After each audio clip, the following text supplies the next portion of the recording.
আমায় ছেড়ে যাও না প্লিজ। তুমি চলে গেলে আমি পঙ্গু হয়ে যাব। আমার শরীরের সমস্ত রক্তকণিকা তাদের কার্যকলাপ ধীরে ধীরে বন্ধ করে দেবে। বন্দনা, শুনছো আমার কথা? প্লিজ আমাকে ছেড়ে চলে যেও না। হঠাৎ ঘুম ভেঙে যায় ফারহানের। শোয়া থেকে উঠে বসে সে। আজও বন্দনাকে নিয়ে দুঃস্বপ্ন দেখেছে। ইদানিং প্রায় সময় এমন হচ্ছে যে সে দুঃস্বপ্ন দেখছে। বেড টেবিলে ল্যাম্পের পাশে থাকা গ্লাসটা হাতে নেয় ফারহান। এক ঢোকে সবটুকু পানি খেয়ে ফেলে। ফোনটা হাতে নেয় ফারহান। রাত এখন প্রায় ৩টা। সকালে অফিসে যেতে হবে। সজাগ থাকলে চলবে না। বন্দনা চলে যাওয়ার পর থেকে নিজেকে সব কিছুতে ব্যস্ত রাখার চেষ্টা করছে ফারহান। নিজেকে ব্যস্ত রাখার একটাই কারণ, বন্দনার অনুপস্থিতিটা সে ভুলে থাকতে চায়, কিন্তু পারে না। বন্দনার চলে যাওয়াটা আজও মেনে নিতে পারেনি ফারহান। ২ বছর ৫ মাস হলো বন্দনা ফারহানকে রেখে চলে গেছে। বন্দনাকে ভীষণ ভালোবাসত ফারহান, তাই তার চলে যাওয়াটা আজও তাকে পোড়ায় প্রতিনিয়ত। এদিকে বন্ধু বান্ধব এবং অফিসের কিছু কর্মকর্তা সহ বাসার মানুষগুলো তাকে নিয়মিত বলে, ফারহান, নতুন করে ভাবতে শুরু করো। জীবন কারোর জন্য থেমে থাকে না। মাঝে মাঝে তাকে প্রশ্ন করে, জীবনকে আরও একবার একটা সুযোগ দিয়ে দ্বিতীয় সূচনা কি করা উচিত? ফারহানের ক্ষুদ্র মস্তিষ্ক একটাই কথা ভাবে, বন্দনার মতো কি দ্বিতীয় কেউ হতে পারে? বন্দনার মতো কি দ্বিতীয় কেউ তাকে সেই সুখটা দিতে পারবে?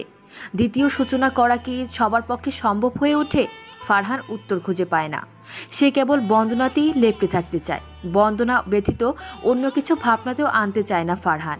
বন্দনার শাড়ি, চুড়ি, গয়না আজও সে তার কাবার্ডে যত্ন করে তুলে রেখেছে। সে বিশ্বাস করে বন্দনা ফিরে আসবে। হ্যাঁ, বন্দনা একদিন না একদিন ঠিক ফিরে আসবে। অথচ এই অহেতুক বিশ্বাসের যে কোনো মানে হয় না, এটা সে নিজেও বোঝে। তাকে ইদানিং ৬-৭ বছরের বাচ্চার মতো লাগে, যেখানে তার বয়স প্রায় ৩৫ ছাড়িয়েছে।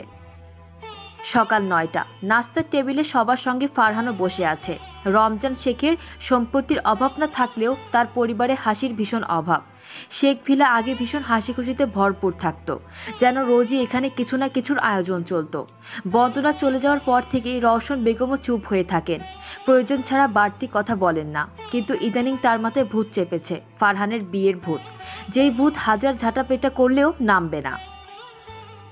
রমজান শেখের ৩ ছেলে মেয়ের মধ্যে ফারহান সবার বড়। মেজো ছেলে ফারাস এবার ফাইনালে আছে, আর ছোট মেয়ে সাজি ৩য় সেমিস্টারে। তারা দুজনেই বাবা আর বড় ভাইকে ভীষণ ভয় পায়।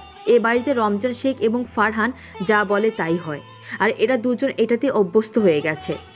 ফারহানকে নাস্তার টেবিল ছাড়া আর পাওয়া যায় না। এই সুযোগটা হাতছাড়া করতে চান না রওশন বেগম।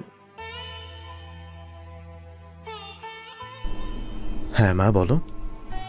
ফারহান, এভাবে আর কতদিন?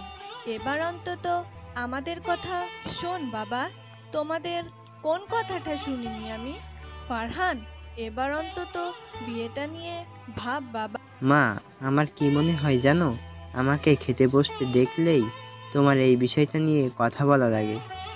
এর থেকে ভালো হয় আর আমি খেতেই না বসি। ফারহান টেবিল থেকে উঠে সোজা বের হয়ে যায়। রওশন বেগম ব্যর্থ নিঃশ্বাস ফেলেন। রমজান শেখ বলেন, ছেলে যখন ওসব পছন্দ করে না, শুধু শুধু বলতে যাও কেন? ওর কষ্ট আমি দেখতে পারি না।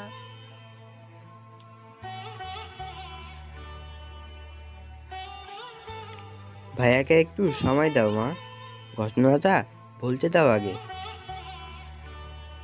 গত ২.৫ বছর কি কম সময় ফারহাস? কষ্ট কি আমাদের হয়নি? দুঃখ কি আমরা পাইনি? আমাদের সবার থেকে ভাইয়ের কষ্টটাই বেশি মা। আত্মারা জিনিসটা তো তারই খোয়াইছে।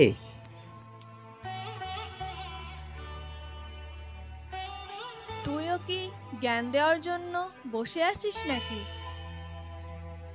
আমি আর কাকে জ্ঞান দিব মা? আমি তো জ্ঞান খাই। এই মনে করো পরোটা, ডিম, জুস এসবের সাথে মাখিয়ে জ্ঞানও খাই। ওঠ এখান থেকে, ফাজিল মেয়ে কোথাকার। মেয়ের কথা শুনে রমজান শেখ পত্রিকার আড়ালে হাসছেন। মায়ের ধমক খেয়ে সাজিয়ে উঠে চলে যায়। রওশন বেগম খেপে গিয়ে বলল, আমারই যত জ্বালা, আল্লাহ আমাকে নেয়ও না এই সংসার থেকে। সব কষ্ট ভোগ করার জন্য আমাকে বাঁচিয়ে রেখেছেন। খায়রুল সাহেবের বাসার মানুষজন এক একজন এক এক রকম, এক একজনের এক এক রকম, প্রত্যেকজনের আলাদা আলাদা ফরমায়েশ। সবার ফরমায়েশ শুনতে শুনতে আয়েশা বেগম হিমশিম খেয়ে যান। সেই ভোর 6টায় উঠে রান্নাঘরে ঢোকেন, বের হন 8:30টার পর। অবশ্য তাকে সাহায্য করার জন্য আরও একজন আছে। আয়েশা বেগম মনে করেন তাকে ছাড়া তিনি অচল। খায়রুল এবং আয়েশা দম্পতি 3 ছেলে।